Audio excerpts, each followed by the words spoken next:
Hello అండి, ఈరోజు new ఆరి కాట్కి ఈ బ్లౌజ్ పీస్ని ఎలా ఫిట్ చేసుకోవాలో చూపిస్తాను. ముందుగా బ్లౌజ్ పీస్కి ఒకవైపు నేను ఫుల్గా డిజైన్ వేయాలనుకుంటున్నాను కాబట్టి ఒకవైపు క్లాత్ అటాచ్ చేశానండి. ఇప్పుడు నార్మల్గా ఇలా బ్లౌజ్ని స్టాండ్ పై వేసేసి మీకు ఎక్కడైతే మార్కింగ్ చేసుకున్నారో అది కవర్ అయ్యేటట్టుగా పెట్టుకొని ఇప్పుడు పిన్స్ని పెట్టేసేయండి. మీరు ముందే పిన్స్ని టైట్గా లాగి పెట్టాల్సిన అవసరం లేదు, నార్మల్గానే పెట్టేయండి. 4 వైపులు కూడా నార్మల్గానే పెట్టేయండి. ఇది 2 రకాలుగా కూడా పెట్టుకోవచ్చండి.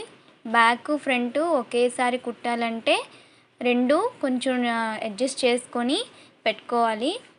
2 హ్యాండ్స్ ఒకేసారి కుట్టాలి అంటే అలా కూడా పెట్టుకోవచ్చు. క్లాత్స్ కొంచెం అటు ఇటు అటాచ్ చేసుకుంటే మిడిల్లోకి వస్తుందండి. మిడిల్లోకి వచ్చి హ్యాండ్స్ 2 ఎట్ ఏ టైంలో చేయొచ్చు.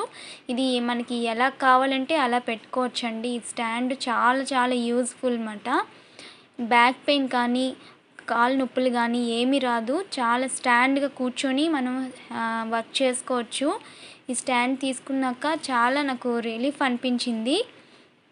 ఇలా పిన్స్ పెట్టేసుకోవడమేనండి. ఈ స్టాండ్ ఎవరికైనా కావాలి అనుకుంటే నేను ఆల్రెడీ వీడియో చేశానండి దీని రివ్యూ.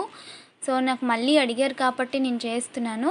దీని లింక్ నేను డిస్క్రిప్షన్లో ఇస్తాను, ఎక్కడ తీసుకున్నాను అనేది. ఇలా పిన్స్ నార్మల్గా పెట్టేయాలండి 4 వైపులు కూడా. 4 వైపులా ఇలా పెట్టేసిన తర్వాత ఇప్పుడు చూడండి లూజ్గా ఉంది కదా.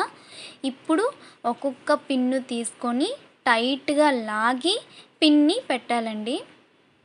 ముందు నార్మల్గానే పెట్టేయాలి 4 వైపులు, అడ్జస్ట్ చేసుకొని ఎక్కడ వర్క్ చేయాలనుకుంటున్నామో అక్కడ. సో ఇప్పుడు నేను ఒక్కొక్కటి తీసి మళ్ళీ అదే పిన్నిని అటాచ్ చేస్తున్నాను. ఇలా మీకు చూపిస్తున్నట్టుగా టైట్గా లాగి పెట్టేయాలి. ఒకవైపు తీస్తే సరిపోతుంది, 4 వైపులు తీయాల్సిన అవసరం లేదు. ఇలా టైట్గా లాగి చేసేయాలి అన్నమాట. ఇలా పిన్ పెట్టేయాలి. ఇది చక్కగా ఉంటుందండి ఈ స్టాండ్.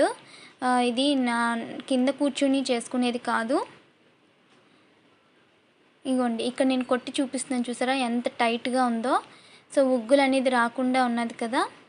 ఇదండి ఈ స్టాండ్ యొక్క రివ్యూ.